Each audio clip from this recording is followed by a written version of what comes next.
দক্ষিণী সিনেমার উদীয়মান তারকা রুক্মিণী বসন্ত সম্প্রতি এক সাক্ষাৎকারে এমন একটি স্বীকারোক্তি করেছেন যা মুহূর্তেই ভাইরাল হয়ে গেছে নেট দুনিয়ায়। নিজের পছন্দের অভিনেতা সম্পর্কে প্রশ্ন করা হলে রুক্মিণী অকপটে বলেন, রকিং স্টার ইয়াশই আমার জীবনের সবচেয়ে বড় ক্রাশ।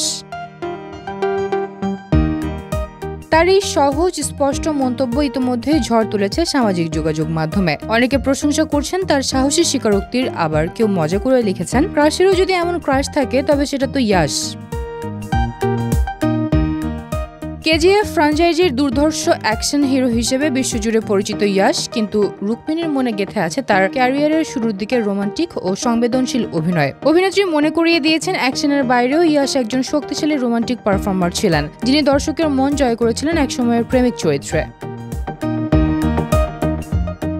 এই স্বীকারোক্তি আবারও প্রমাণ করল ইয়াশ শুধু একজন সুপারস্টারই নন, নতুন প্রজন্মের তারকাদের জন্য তিনি একজন অনুপ্রেরণা। রুক্মিণীর মন্তব্যে উঠে এসেছে একজন দর্শক এবং সহকর্মী হিসেবে তার মুগ্ধতা, আর এই খোলামেলা বক্তব্য তাকে এনে দিয়েছে ভক্তদের আরও ভালোবাসা ও পরিচিতি।